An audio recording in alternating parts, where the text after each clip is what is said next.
Good evening, all you lovely ladies and gents, and welcome to crappy video number 3 with the Logic Zebra Cresco. Adam Brooking, that's me. And I'm very tempted to play energy my way through this video, so I'm going to try to keep calm, because this is a subject that I find very engaging and observer freak-outy, but I'm in a good mood now, so I think it's a good time to talk about it. It's the difference between OP and MBTI. Difference between OP and MBTI. Because the difference is not always explained very clearly, and it's really fundamentally different. Okay, let's start. OP is an objective system and MBTI is subjective, and that means, in my opinion, that the rules are different. The rules are different. The subjective MBTI system deals with 16 individual archetypes, and you can report your own type. You can self-test. You can take a test and decide what your type is, and there you go. And there's no one who can argue with that. That's the whole point, right? And there are 4 individual letters, but really each group makes an archetype. And in objective personality, you guys all know this, but I'm just, to clarify, of course. Objective personality is falsifiable, which means that it doesn't matter what your opinion is about your type. The question is, can someone who is able to see objectively type you as this type, and who has proven that they are able to coincide with someone else who's typing you in another room objectively as well, right? So the whole system of typing objectively. There are 9 coins, not 4, and it's inspired by MBTI, right? But there are the whole other layers on top, right? Of course, there's the jumpers, but then there's the Tony Robbins 4 human needs, the sexuals or the modalities, the animal stack, which is added on because you've got your first animal, then you've got the next 2, and of course the all-important observer decider. Right, so OP and MBTI are fundamentally different, right? Objective, 9 coins, subjective, 16 archetypes. Now, there is a way to convert from MBTI to OP that is used, which goes through the functions, and a function stack is 5 coins put together. So observer decider and S, T, F, and OEOI, DI, DE, right? So these 5 put together, you get the function stack. And that's secondary, in my opinion. The really important thing is just the 9 functions, and that's what we should learn. But anyway, the function stack is interesting, useful, right? So there is a way to convert from one to the next.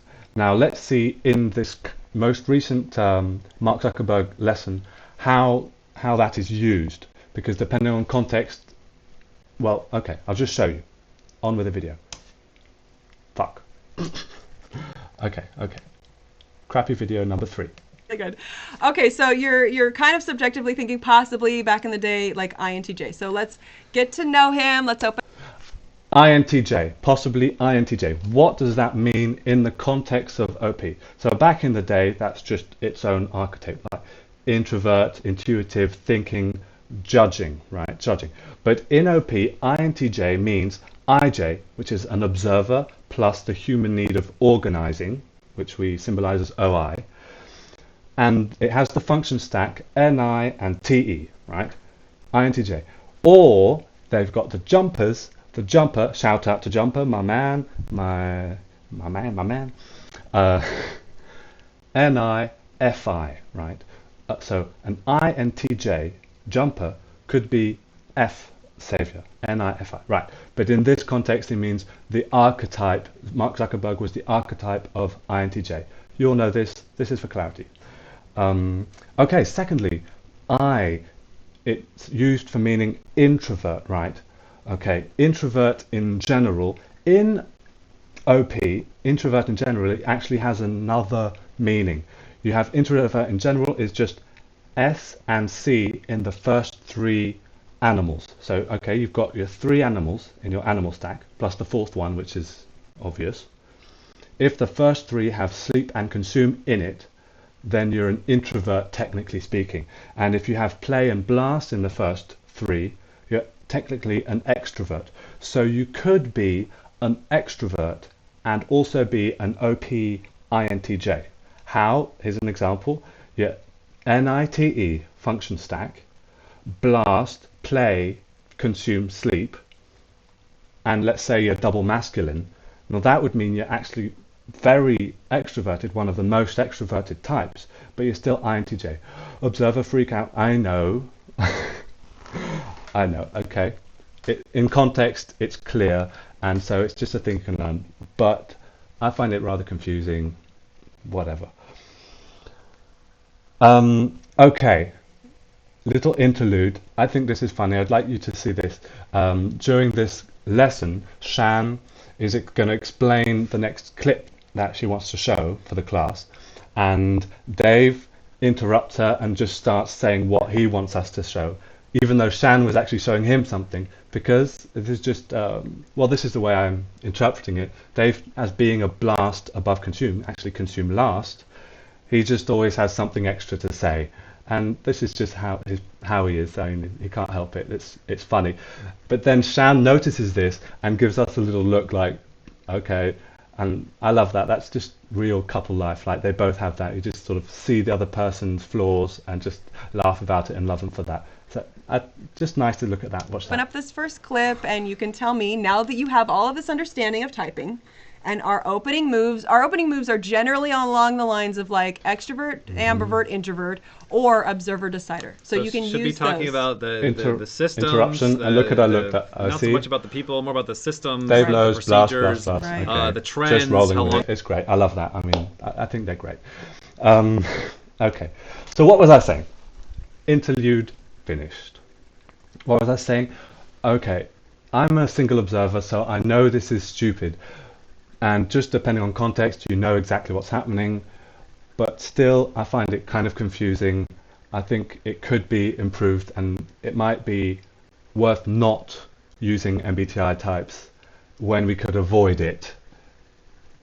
Whatever. Okay. And I think it is problematic when the conclusion of what is this person's type, like we're typing in OP, in objective personality, 9 coins, and what's the conclusion of Mark Zuckerberg's type? So that they love me. Wow. You know? Damn, Okay. wow. So reveal of Mark Zuckerberg's All right, let me type. roll down and also I'll All show right. you what I got. So this is what I got. INTP. Wow. Wow, INTP. Context, okay, but why is Mark Zuckerberg INTP? He's TINE, consume, sleep, blast, double feminine. That's his type. That's one way of saying his type. But INTP, really? Whatever. Okay. This is a very good example of single observing, guys, and that's okay. It's all for your amusement and enjoyment. So after, but they, you know, Dave and Shan, they really criticize MBTI rightly for being so subjective and for just being like, oh yeah, this is I think I'm this type, so I am. Right, done, bam, finished. But then you also just keep using MBTI because it's convenient and because you know how it works. It's like, it doesn't feel very consistent from my point of view. Context, obviously, right.